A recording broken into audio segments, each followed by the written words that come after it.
She was halfway through a Bridgerton binge using my Wi-Fi, when the goats broke through the side fence and headbutted her folding lawn chair so hard it flipped like a pancake on a Sunday griddle.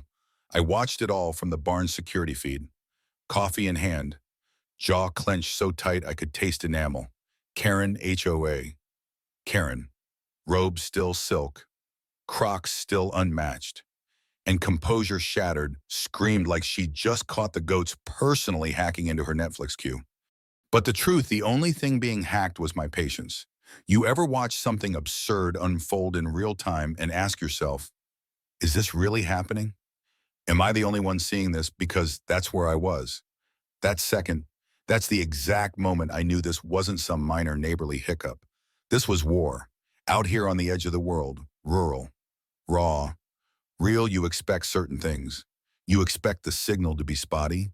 You expect the feed truck to arrive late. And you expect, always, some HOA vigilante to wander beyond their lot lines with a clipboard and a bloated sense of mission. But what you don't expect, or at least I didn't, was bandwidth theft escalating to existential warfare? See, I'd grown used to the annoyances, the HOA newsletters that read like passive-aggressive manifestos, the constant community check-ins about whether my barn paint violated some imagined aesthetic. I could handle the petty. I wasn't prepared for sabotage. I wasn't prepared for digital intrusion. I wasn't prepared for her. It started subtle, lag on my Zoom call with the tractor supplier, buffering during weather updates at 5,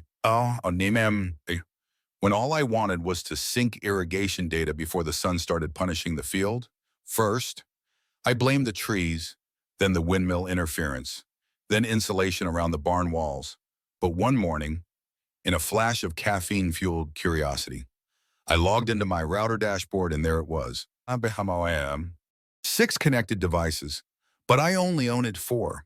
At first, I thought it was a glitch, maybe a guest device I forgot, maybe my phone double counted. But there it was, Kay's iPad, a label so smug, so casual. It practically winked at me through the screen. 2 days later, guest phone 43, then living room TV 2. I don't own a smart TV, but Karen sure does. I stepped onto the porch with fresh coffee, scanning the hill where her stucco castle squatted just beyond the property line. There she was, sun hat, green smoothie, iPad propped on a lawn chair like royalty surveying her peasants. And then it hit me. I wasn't the peasant in this metaphor. I was the signal tower she'd built her fantasy life on. You ever feel your privacy invaded so silently that it stings louder than a slap?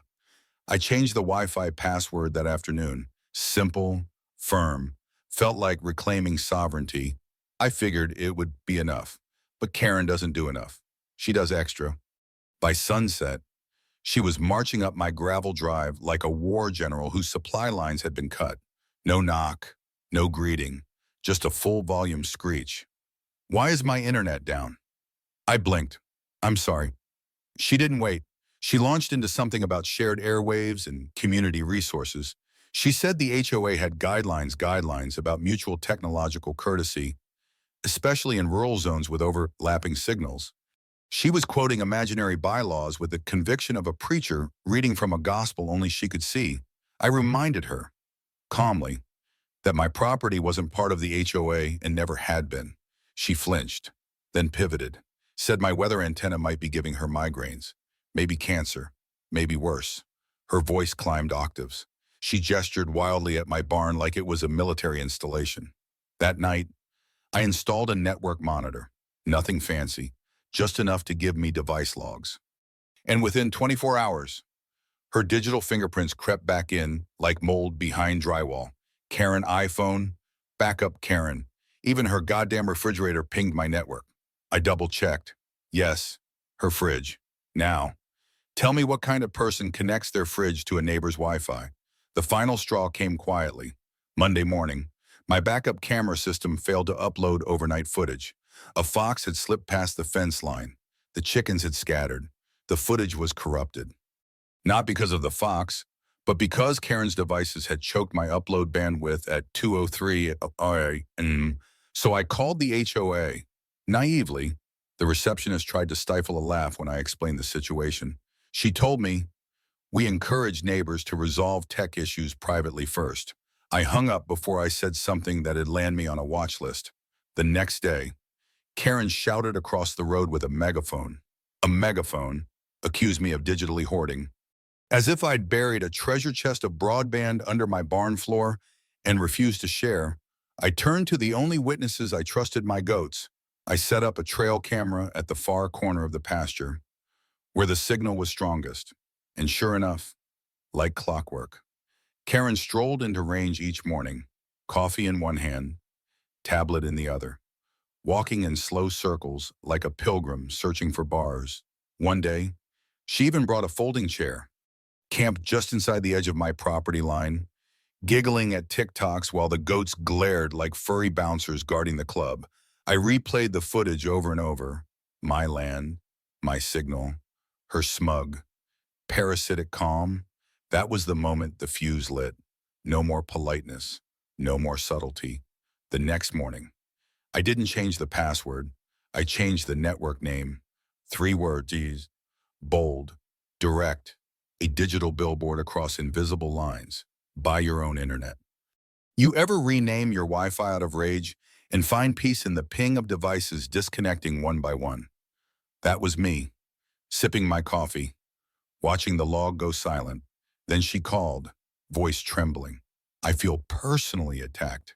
She said, I said, so do my goats, then hung up.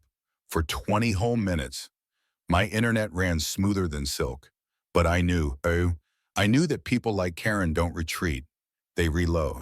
And I asked myself, standing there with hot coffee and cold fury, how far will she go for something that was never hers? And how far will I go to stop her? So, where would you draw the line? Because out here, there are no fences for signal, but there are boundaries.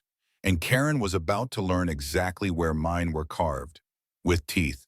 The next morning brought silence, not the calm kind that follows peace, but the heavy, hollow kind that follows a scream. I stepped out with my coffee like usual, expecting retaliation. But Karen's porch was empty. Her yoga mat remained rolled, untouched. The green smoothie shrine was missing. For someone who had treated the sunrise as her stage, her absence echoed louder than her presence ever had. And that's when I started to worry. See, people like Karen don't disappear. They recalibrate. I spent the day upgrading the router firmware and triple-checking the firewall. I even ran a bandwidth diagnostic just to be sure there weren't any rogue signals leaching through the cracks. Everything looked clean. Too clean. That's when I noticed something strange, an email notification from my ISP about a remote access toggle being enabled on my router. Not something I'd done, not something I'd even allowed. I checked the admin console. The password had been changed. The login history showed a midnight access window I couldn't trace to any of my devices. That's when my breath stopped for just a beat. This wasn't casual freeloading anymore. This was intrusion. This was tampering. This was a digital home invasion. I manually disconnected every device, reset the entire system using a hardline, and wrote down a new password with so many characters it looked like a cryptic spell. I removed all remote access permissions, enabled multi-factor security, and for good measure, installed a small firewall box Liam, my old IT buddy, once gave me as a joke Christmas gift. Turns out, it wasn't a joke. It was now my moat. But even the strongest walls feel thin when you don't know where the next knock is coming from. I set up motion-triggered alerts on my barn-facing cameras. I adjusted the trail cam angle near the property line and programmed it to flag any infrared heat signatures between Wassenaar and Forsython, her prime ghosting hours. The first night passed without incident. The second night, I saw her porch light flicker once, then 3 times in quick succession, Morse code or madness. I wasn't sure, but on the third night, the signal from the barn router dipped, only slightly, just enough to notice a lag on my phone as I pulled weather data from the state ag servers. I went outside with a flashlight and climbed the utility pole at the pasture's edge. Tucked behind one of the horizontal braces was a battery-operated device zip-tied in place. It had a faint blinking light and a nameplate that read Signal X Booster V2 1. I'd never seen it before. I didn't put it there. I clipped the zip ties, wrapped it in a towel, and locked it in my shed. I didn't even have to test it. I knew what it was, a range extender, something deliberately planted to boost her signal while leeching mine. She was escalating. That's when I stopped reacting and started planning. I didn't want another shouting match.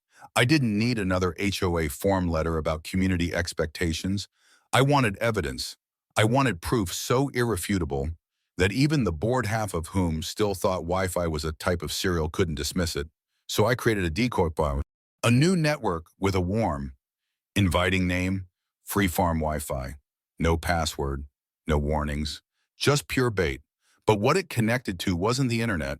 It routed straight through a proxy server I had configured to loop preloaded content tractors, goat documentaries, farming infomercials from 1996, and a rotating carousel of old PSAs about respecting digital boundaries. I watched the logs. 15 minutes after activating the network, 2 devices pinged it, a tablet and a smart TV. Over the next few days, the connection attempts multiplied. Trevor's gaming console, a device labeled K living room. One day, a smart thermostat tried to log in 4 separate times. That one made me laugh. Even her HVAC system was addicted. But then came the weird part. One of the devices attempted to access the admin page 3 times, using login attempts that mirrored the structure of my original router credentials. Not random, patterned, specific, like someone had been taking notes or watching keystrokes. That night, I reviewed security footage from the trail cam. At 2:17 a.m., a hooded figure approached the utility pole again, flashlight flickering, tool bag in hand. The figure crouched, stayed for 6 minutes, then vanished back across the field. I froze the frame, zoomed. It wasn't Karen. It wasn't Trevor. It was someone else. A man. Broader shoulders, probably Dale. The next morning, I saw Dale standing at the edge of their lawn, looking out over the field like a prisoner longing for escape. Our eyes met. He looked away, guilty or exhausted. I couldn't tell, but he knew. He always knew. That afternoon, the HOA newsletter arrived plastered with a full-page article about digital neighborliness in the spirit of shared technology. It didn't name me, but it didn't have to. Karen's fingerprints were all over it, the tone, the passive aggression, the sanctimony hidden in faux civility. So I hit back, not with sarcasm, not with a louder speaker, but with a folder. Inside were screenshots of device connections, MAC addresses, timestamps, video stills from the trail cam, a photo of the signal booster I'd pulled from the pole. I printed 2 copies. One went in the mailbox with the HOA board's address. The other I hand-delivered to Dale. He answered the door holding a screwdriver and a half-eaten granola bar. His shirt was wrinkled, his eyes distant. I didn't speak. I just handed him the envelope and said, "You need to see this." He nodded like a man who'd already lost the argument in his own house. 3 days later, an email arrived. The HOA board thanked me for the submission, said they would review the materials at the next meeting, encouraged discretion. I knew what that meant. They wanted it buried. Karen had tenure. Bake sale queen, newsletter matriarch. To them, she was eccentric. To me, she was dangerous. But I didn't stop. I added new traps to the decoy network, a fake login portal, a randomized redirect that showed a goat chewing on a Wi-Fi cable with the caption, "Connection lost." Try respecting boundaries. More devices tried to access it. One of them, labeled Karen Tablet X, attempted to input a password 3 times, each time triggering a screenshot capture. The system was working. And Karen was spiraling. Then, one rainy morning, Trevor showed up by the fence line, no hoodie, no headphones, just a paper bag and an awkward smile. "Hey," he said, staring at the goats. "Mom says our internet's still out. You guys having trouble too?" I didn't answer right away. I just looked at him. This kid didn't choose this war, but he was being used as a scout. He shrugged. "She just thought maybe your router was, like, misfiring or something." I asked, "Did she tell you to come ask me?" He hesitated, then nodded. "She thinks your signal works better." I smiled politely. "Tell her to call her provider." He mumbled a thank you and walked away. kicking gravel with every step. By then, the war wasn't just about internet. It was about pride, territory, control. Karen didn't just want Wi-Fi. She wanted the right to it. She wanted permission retroactively granted for all her trespasses. But I wasn't in the business of surrendering space digital or otherwise. And as I stood there watching the trail cam sync its next upload, I realized something else. She wasn't done. She was just changing tactics. And the next move would come from somewhere unexpected. Because people like Karen don't unplug. They reroute. I knew the moment I saw the blinking light again that we hadn't reached the bottom yet. Karen was still circling, still looking for an angle, and this time it came cloaked in something quieter. The decoy network had worked brilliantly, catching her devices like flies on digital honey. But by the end of the second week, something changed, not in the pattern of connection attempts, but in their absence. Where once I was logging 6 or 7 unauthorized pings a night, now there were none. At first, I thought maybe the novelty had worn off, or maybe Dale had finally yanked the plug. But a clean log didn't feel like peace. It felt like silence before a breach. So I layered new bait, refined the decoy. I updated the login screen to flash a fake firmware update notice with a timer countdown and an agree-to-terms checkbox. It didn't collect anything sensitive. I wasn't Karen, but it did register clicks. And the moment someone checked that box, I'd get a ping and a screenshot. For 2 days, nothing. Then, just before 4, on the third day, a device labeled K-Voice Hub attempted to connect. It hovered just long enough to accept the terms, then vanished again. That was the first clue. The second came from a neighbor, Jeanette, a woman who had lived 3 houses down the cul-de-sac since the HOA was founded and had always stayed out of the mess. She caught me in town near the feed store, leaned close, and whispered like she was confessing a crime. Karen's been asking around. She said, not about goats this time. She's been asking who else has strong internet. I raised an eyebrow, and Jeanette paused. She asked if anyone was willing to test an open signal project. Said it was a community experiment. Said it was for equity. I almost laughed, but my throat tightened instead. It wasn't about bandwidth anymore. It was about ideology. Karen was turning my refusal into a moral issue. She was rebranding her theft as activism. That night, the HOA Facebook group lit up with a post titled Digital Fairness in Shared Communities. It didn't mention me by name, but it didn't need to. It referenced perimeter properties, high-capacity landowners, and the obligation of those blessed with stronger signals to support their neighbors in times of need. One comment read, "It's the 21st century. Is it really fair for one property to hoard connectivity while others suffer?" Someone replied, "Is that even legal?" I didn't engage. I knew better than to fight smoke with fire in public. I waited. I watched. And within 48 hours, the real strike came. My primary network, the legitimate one, not the decoy, suddenly dropped to half speed. I logged in, checked device logs, saw nothing unfamiliar. Then I noticed something odd, several spikes in activity routing through port 8080. A known vulnerability, remote scripts. I scanned deeper and found a device masked with randomized credentials making persistent connection attempts every 7 minutes. Whoever was doing this wasn't just piggybacking, they were probing. I triggered a lockdown protocol Liam had taught me years ago. Rerouting all traffic through a proxy for packet inspection, what I saw made my stomach churn. Encrypted payloads, command line pings. This wasn't Karen blindly tapping around a login screen. Someone was actively trying to backdoor the system. I went to the barn, opened the metal toolbox under the bench, and pulled out a small device Liam had once called a sniffer. I set it near the fence line facing Karen's property and let it run. By sunrise, it had logged 3 separate signal signatures bouncing from within her lot, each one using a different MAC address, all tied to the same pattern of packet injection. Karen wasn't just a leech now, she was a node. Someone or something was teaching her how to spoof devices and reroute traffic. I packaged the logs, the sniffer output, screenshots of her posts, and created a new folder labeled dated Phase 3, Evidence Escalation. Then I contacted Raymond, the interim HOA president who had taken over after Karen's quiet resignation. We met at the edge of my property, near the eastern fence where the wind died down in the mornings and the signal always hit cleanest. He was younger than most on the board, probably mid-30s, buttoned shirt with sleeves rolled, clipboard in hand. I told him everything, showed him the logs, the timing, the fake social campaign. He didn't laugh. He nodded slowly, eyes scanning the graphs like a general reading a battlefield map. We didn't know, he said finally. We had complaints, but no one had this level of documentation. I asked, will you act on it?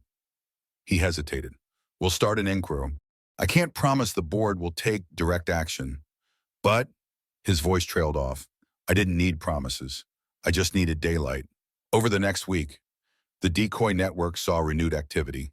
A new device called Karen Nest Lush Pro connected for nearly 12 hours, looping goat videos and auto redirects.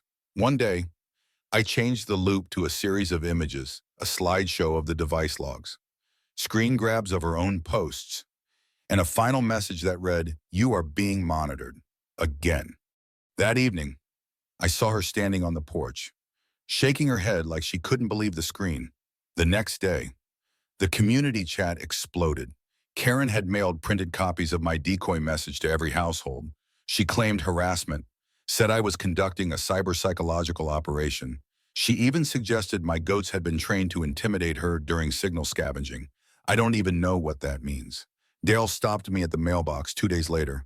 No clipboard this time. No stammering, just a look in his eyes like something had finally cracked. She's not sleeping, he said. She's watching YouTube tutorials on router spoofing at 3 a.m. She joined a Discord channel about ethical hacking. I didn't answer. What could I say? He handed me a flash drive. This has security cam footage from our side. He said, I didn't know she was setting up stuff behind the shed. Thought it was gardening gear. I nodded, took the drive, and didn't ask how he got it. That night, I reviewed the footage. Grainy, black and white, but clear enough Karen. At midnight, wiring something behind the property's tool shed, a makeshift signal repeater cobbled from an old modem and a solar panel, DIY espionage.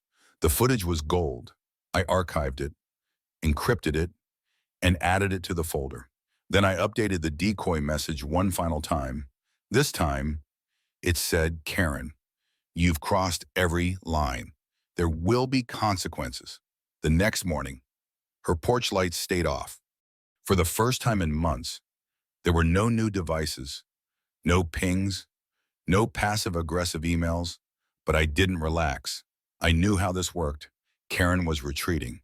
And when she came back, it wouldn't be with a tablet. It would be with teeth. It began with a flyer duct taped to the community garden gate. That was the first sign Karen was coming out of the digital shadows and into a full-blown theatrical resurrection. Bright red ink in all caps, Digital Justice Rally. Today at noon, HOA Park. No logo, new sponsor. Just fury wrapped in laminated cardstock. At first I thought it was a prank, maybe a neighbor's attempt at irony. But when I walked past the park late that morning at DSR to deliver a parts order, I saw the table, foldable, flimsy, covered in what looked like spreadsheets, handouts, and hand-drawn diagrams of signal arcs in overlapping Wi-Fi ranges. Karen stood behind it like a makeshift prophet, wearing a rain jacket despite the clear sky and pacing with the fervor of someone convinced the revolution was only a few neighbors away. She had a binder. That meant she was serious. I paused behind a patch of sunflowers and watched as a handful of residents trickled in, most out of curiosity, some with the kind of cautious politeness reserved for people who've already proven unpredictable. She tapped a microphone connected to a Bluetooth speaker that kept cutting out. I have been silenced, she began, eyes sweeping over the small crowd, censored, targeted, all for believing in open access, in digital inclusion, in the basic human right to connection. A few people blinked. One woman raised her phone, unsure if she was supposed to record. Karen didn't wait for their reactions. She launched into a 20-minute soliloquy, half manifesto, half confession, claiming she had been the victim of psychological warfare via wireless interference. She spoke of data oppression, of living under surveillance, of being ridiculed by certain landowners who hoarded bandwidth while pretending to live off the grid. She never said my name. She didn't have to. She called it the farm issue, as if I were some regional conflict in a developing nation.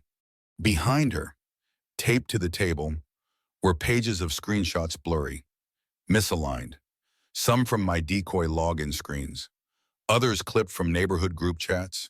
One image showed the goat video with the redirect message. She pointed to it like it was an evidence of war crimes. This, she said, voice trembling, was sent to my child. My fridge played barnyard sounds for 3 days.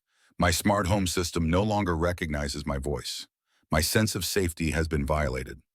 A man in the front, a retiree named Gus, who mostly gardened and kept to himself, raised a hand. Karen, do you think maybe the solution is just getting your own internet plan? She flinched like he'd struck her. It's not that simple, she snapped. We are not all equally privileged in signal range. Some of us are locked out of infrastructure due to zoning negligence and patriarchal enforcement of bandwidth monopoly. I actually coughed out loud from where I was standing. She had just called me a digital patriarch. This wasn't about Wi-Fi anymore. This was performance art. Another neighbor, Marcy, an older woman who once brought me peach pie, asked softly, didn't the HOA say they were reviewing everything already? Karen waved a hand. The board is compromised. They are under pressure from farm tech sympathizers. That was new. I had apparently become a faction. She began distributing the handouts, encouraging everyone to read what she called the Signal Bill of Rights, a multi-page document written in Times New Roman with bolded clauses like every resident deserves equal airwave access regardless of geography, and no signal shall be contained solely by perimeter if it overlaps a recognized HOA boundary. One clause read, the refusal to share private Wi-Fi during declared technological emergencies may constitute passive aggression under subsection 3. Someone asked what subsection 3 was. She said it was still under development. By then, the crowd had grown, not in support, but in numbers. Word was spreading, and people came for the spectacle. Karen was standing on a picnic bench now, binder raised above her head like a holy text. We are not freeloaders, she cried. We are freedom seekers. Connectivity should not be determined by property lines. It should be determined by empathy. That was the moment Raymond arrived. The interim HOA president stood off to the side for a while, arms crossed, listening without interrupting. When Karen finally paused to take a sip from her water bottle, he stepped forward. Karen, he said calmly, you know park space isn't authorized for unsanctioned rallies. She glared at him. This is not a rally. It is a demonstration of grievance. He nodded. Still needs pre-approval. The bylaws are clear, she scoffed, descending from her bench with dramatic slowness. You were always afraid of voices that challenge your precious stability. He bent slightly and began removing the tape from her handouts. You stepped down from the board. These rules apply to everyone now, including you. The crowd was quiet. Karen looked around, waiting for anyone to speak on her behalf. No one did. Dale wasn't even present. Her shoulders sagged slightly, and then she began gathering the rest of her papers in silence, each motion more brittle than the last. She left the speaker behind. I watched from a distance until she was gone, then walked back to my house and checked the log. Sure enough, a new device had tried to connect to the decoy during the rally, labeled simply Freedom Router. I almost admired her commitment. The next morning, I got a call from the sheriff's office. The deputy who'd taken my original report sounded more alert this time. They had finally reviewed the device I turned in weeks ago, the makeshift signal repeater Karen had planted behind the utility pole. Not only had it been transmitting, but it had been programmed to store connection attempts, redirect specific packets, and even log IP addresses from neighboring properties. That meant Karen hadn't just been trying to access my system, she'd been trying to collect data from others too. The deputy said they were contacting a county-level investigator and that a broader inquiry into digital trespass might be underway. I thanked him and hung up, then stood by the window looking out over the pasture. Karen's house was quiet, the porch dark, no blinking lights, no echoing yoga videos, just stillness. But it didn't feel finished. It felt paused. The kind of pause that comes before a resignation or an explosion. When the next newsletter dropped, her name was gone. No more columns about neighborly ethics, no quotes about resilience, just a tiny footnote at the end. The HOA board acknowledges receipt of multiple complaints regarding unauthorized network access. Policy revisions are underway. That was all, but it said everything. Karen wasn't in control anymore. She had been reduced from president to footnote, from queen to cautionary tale, but knowing her, she wouldn't accept that role quietly. And as I walked out to feed the goats, I couldn't help but wonder not if she'd strike again, but how. Because people like Karen don't disappear. They retreat just long enough to find a new disguise. 3 weeks passed without a single ping. No rogue devices. No porch lights flickering in Morse code. No Karen. The air felt different, lighter somehow, though not entirely settled. Like the silence after a storm when you know the floodwaters haven't finished receding. I kept checking the logs anyway. Every night, I'd pull up the dashboard, half expecting a new spoofed signal or a familiar device trying to sneak through the edge of the decoy network. But it stayed quiet. Still, I didn't let my guard down. I updated the security protocol every 48 hours, changed the Wi-Fi credentials weekly, and rotated encryption keys like a paranoid librarian with classified microfilm. I even started logging signal activity from nearby properties using Liam's sniffer on a rolling schedule. If there was a ghost left in Karen's machine, I would catch it, but nothing came. Until the morning I found the cable. It was buried shallow near the west fence, right where the pasture met the gravel turnoff near the old creek bed. It looked like a root, at first thin, dark, almost natural, but when I stepped on it, it gave way with a rubbery tension. I bent down, brushed away the soil, and pulled gently. The cable resisted, then gave way in a slow, sinuous tug, like unearthing a snake. I followed it 30 feet along the fence line before it disappeared under a decorative stone. Near the roadside, a flat gray slab I knew hadn't been there 2 weeks ago. I lifted the stone and found the box. Small, gray, battery-powered, a blinking LED tucked beneath a sheet of weather-sealed plastic. I didn't touch it, I just stared for a moment. The device was more sophisticated than anything Karen had used before. This wasn't a repurposed modem or a Wi-Fi booster duct taped to a lunchbox. This had been assembled intentionally. Someone had invested in this, or someone had helped her.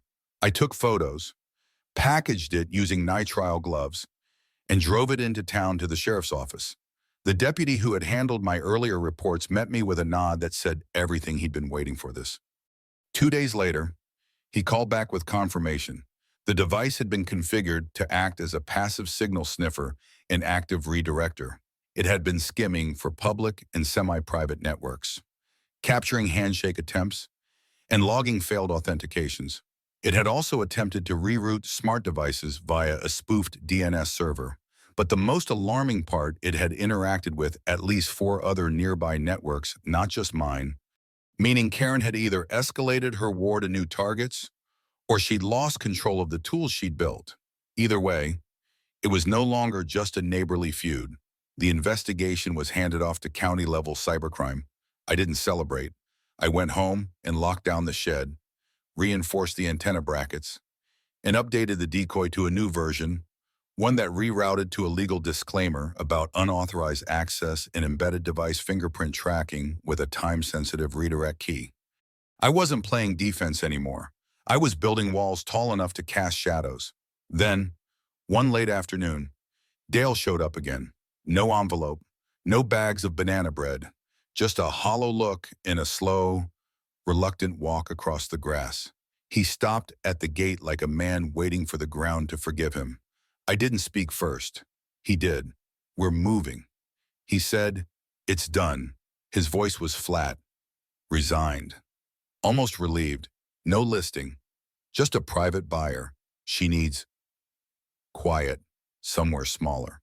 Somewhere with no fences. I almost smiled at the irony, but I didn't. He looked older than he had a month ago. Thinner in a way stress carves into a person. He didn't mention the device.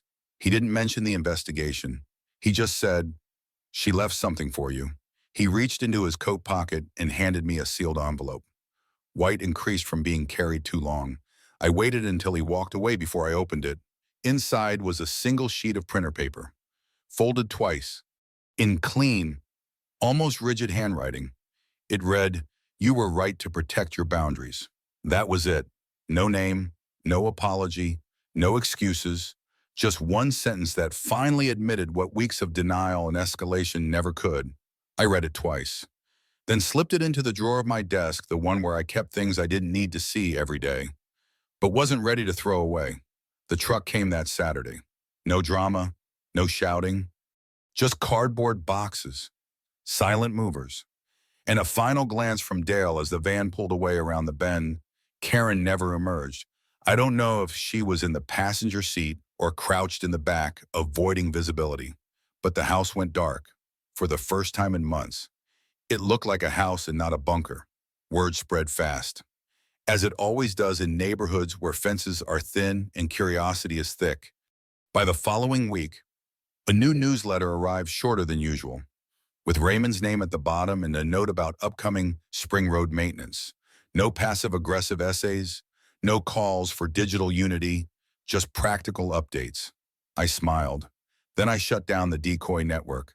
After all it had caught, all it had proven, it had earned its rest. I replaced it with a new SES ID. Just for myself, I named it Still Not for Karen. It was petty. It was perfect. The goats didn't care about the name. They just appreciated being led into the clover field earlier that day. The chickens clucked in their usual rhythm, and I finally let the silence settle, not with suspicion, but with satisfaction. That weekend, I invited a few neighbors over. Nothing big, just a cookout, a few chairs around the fire pit, some shared jokes about bandwidth and goats. Nobody brought up Karen. Nobody had to. At one point, someone asked, "How's your internet holding up?" I raised my glass. Never been stronger. We laughed, and then we moved on. Later that night, when the fire was dying and the stars blinked overhead like forgotten satellites, I walked out past the barn and stood near the eastern fence line. I stared across the pasture, the dark silhouette of her empty porch just barely visible through the trees. I knew she was gone, but I also knew something else. She hadn't just left, she had lost. Not because I had more bandwidth, but because I had drawn a line and refused to move it. No matter how many excuses she invented, how many gadgets she planted, or how many speeches she gave, boundaries only matter when you enforce them. And peace isn't something you're handed. It's something you earn every time you say no to someone who feels entitled to your silence. I took a final look at the porch, then I turned back toward the barn. The light was still on, the logs were clear, the signal, finally, was mine.